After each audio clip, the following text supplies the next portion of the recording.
on, CEO family? Part 2 of Life of a Property Manager, Landlord. Today, again, I am working with my short-term rentals, and we have a guest that's checking in for 2 weeks.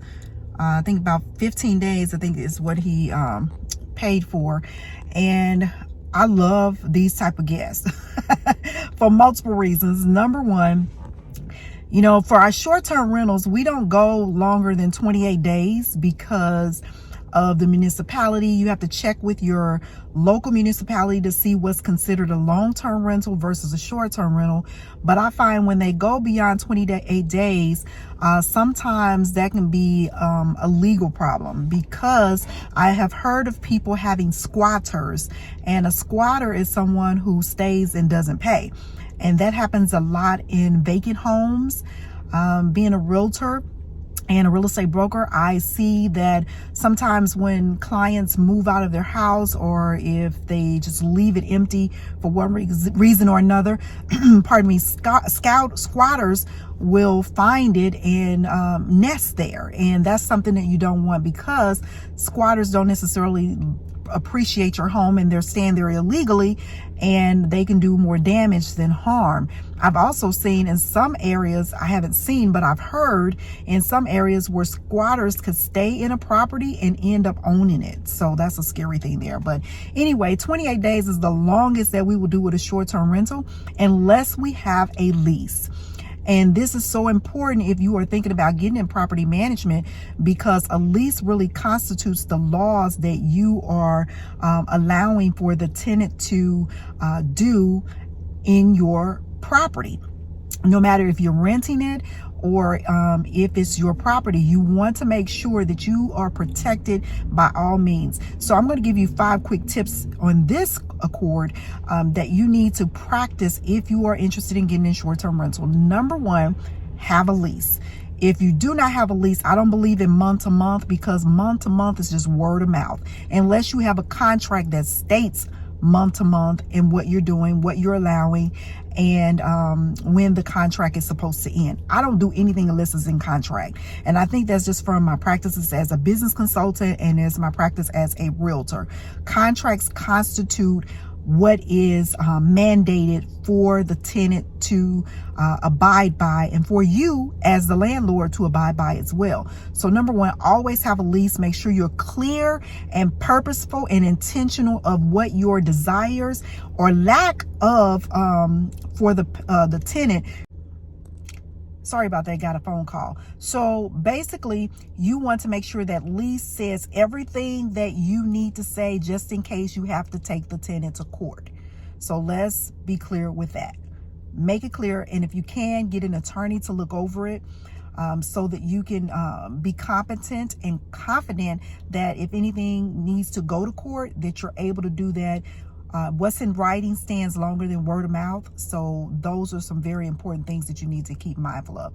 Number 2, if you're going to get into property management, make certain that you understand the laws of wherever you are managing property.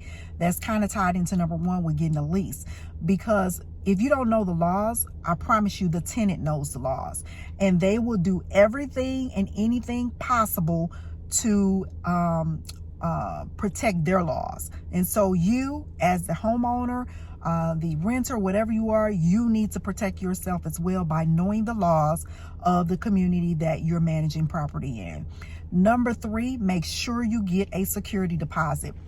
And I say this especially if they have no references. So if you don't check references, really that's putting you in a bad situation, because previous landlords, you know, how they paid their rent, how they left the apartment, if neighbors complain, if the police was over there, all those things are going to, you know, really follow that person. People change, but you want to make certain that you protect yourself. And so being a property manager is all about protecting your asset and protecting yourself as a business person. So when you are checking references, and when you are making certain that those things all line up, again, that puts less pressure on you, and you're able to run a sustainable and profitable business. Number 4, what I would share with you if you're thinking about becoming a property manager, Look at what your goals are, and this is with any business, but in property management, it's a little different animal, because you are managing an asset that most of the time is a valuable commodity. And so if your goal is to stay in property management, I find a lot of people, landlords that I work with, they don't want to stay landlords. A lot of them are tired. A lot of them have made their wealth and they're ready to retire. And so they, either they're in the process of selling it, because I work with a lot of investors as a realtor. They're in the process of selling it, or they just don't want the daily management, because being a landlord is a headache sometimes. And when I say a headache, tenants calling you because things have broken, because things have happened, and you have to be prepared to handle those things, because if you're not, you're going to, first of all, get called a slumlord. And then number two, you're not going to be practicing the best way you can to be the best business owner that you can. Now, everything isn't perfect as a property manager. A lot of people make mistakes. Heck, I've made them myself.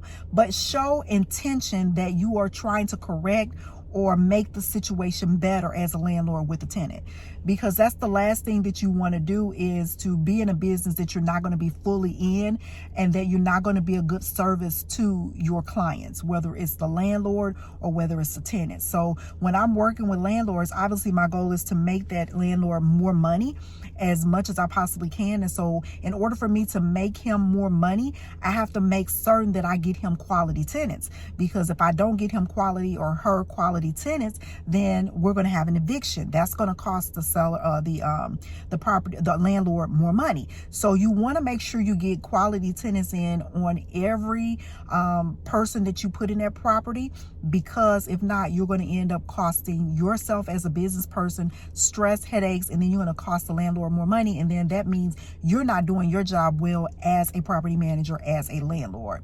So make sure you get quality tenants. Number 5 that I would say, if I was to share something with you about property management, is I spoke to you about your goals, what your intentions are, short-term and long-term, with the business of property management.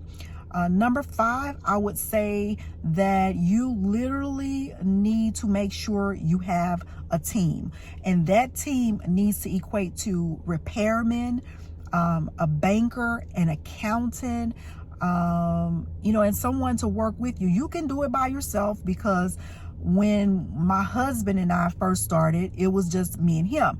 Then the kids, our boys, got a little older, and so they became part of our business practice in helping us, but we're still teaching them. So a lot of times we do it ourselves, and when we're out of town, when we're traveling personally or business wise, then a lot of that falls back on us. And so it's easier said than done that you can do all things by yourself. You can't. I'm not a plumber, so I can't work on a plumbing project.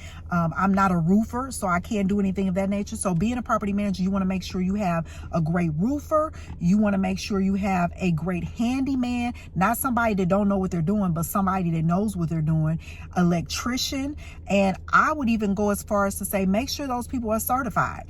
Because a lot of times municipalities, when they do inspections, they want to make sure that you have licensed people doing these jobs, because if they're not licensed, then what happens is they're going to make you come in and pay for a license, and then make you go back out and get somebody that is licensed, and you're paying more money. So back to my point number 4, you want to make sure you know your goals as far as a property manager and what you plan to do as far as making money.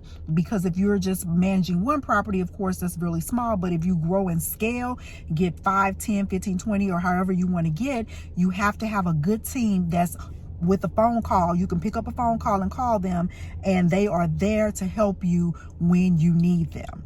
So those are a couple of tips that I can share with you that I have experienced in my years of being a property manager. Been in real estate about 28 years, and we started as property managers, investors, flippers, and then moved into other areas as we went out throughout the business. It's not an easy business, and you must have money.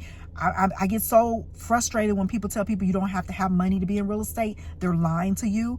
You can obviously start with OPM, other people's money, but that gets old after a while, because pretty soon they're going to ask you, do you have any skin in the game? And skin is your own money, your own way, because it's easier to take somebody else's money and not do anything versus use your own money. You're going to be a little bit much more upset if something happens if you lose your own money versus somebody else. Reality.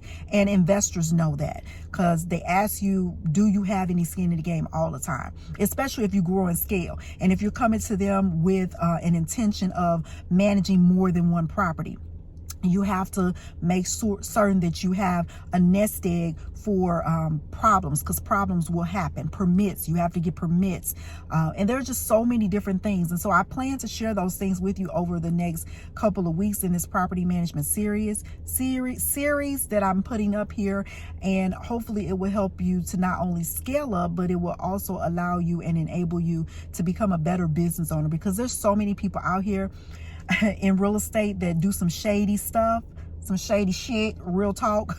And you know, I think it really makes a bad name for all of us when one person does bad, because the new person that you do business with, they expect the same thing, or they are afraid that they might get the same results that they got from the other person. So whenever you do any type of business, try to do your best business with that person.